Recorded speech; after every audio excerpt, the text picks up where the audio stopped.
हे भौजी अपन बकरी आई पकड़ के रखा ठीक बा ना। हमारे खसी के चक्कर में बार बार रहती है। अपना आई छिनरा खसी के नाही कहत बाटा दुगलवा हमारा बकरी के पीछे दौड़त बा। लेकिन एगो बात बा भौजी देखत बाटी तू ये समय में जब से भैया गए बाटे बड़ा गदरा गए बाटू हो का खात बा। अरे बाबू का खाए बिहा कुल खात बाटे खीरा गाजर मुरई। अरे भौजी वही से हम कहत बाटी की कैसन बड़ा गोराए ओराए गए बाटू मोटाए गए बाटू जब से भैया चल कर दिल्ली थे। अरे बाबू अब का बताएं तोहरे भैया के तो बहुत बार फोन करी लेकिन एको बार सुनता नहीं बाटे। हमार बतिये न मानत बाटे के लेकिन नामा नहीं लेत बाटे। अरे तो भौजी हम आइला न बोला का करे के बात बतावा हम कह देथिला। अरे दादा हो दादा तोहरे बस का बात नहीं न बा हो तोहर भैया बाटे उ सही बाटे। देखत न बाटा बाबू हाई गेहूं काटे के बाद सुनता नहीं बाटे अकेला काटे के बाद बतावा कैसे कटी तुम्हें। हाँ तो भौजी सही कहत बाटू ई कुल त हम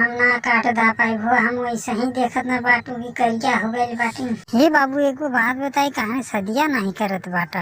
अरे का बताई भौजी तोहरी जैसन माल एको नहीं मिलना यही से अभी तकले सदिया नहीं कही। कहो कहना हमारी से भी हवा कर ले तू कदा भैया दूसर कर लिया। ये बाबू तब ऐसन करा जब इतना मन तो हरा गल बा हमारी के तो चला भाग चलैया। ऐसन करा भौजी बकरी बकरा के न तेल ले ठीक बा ना।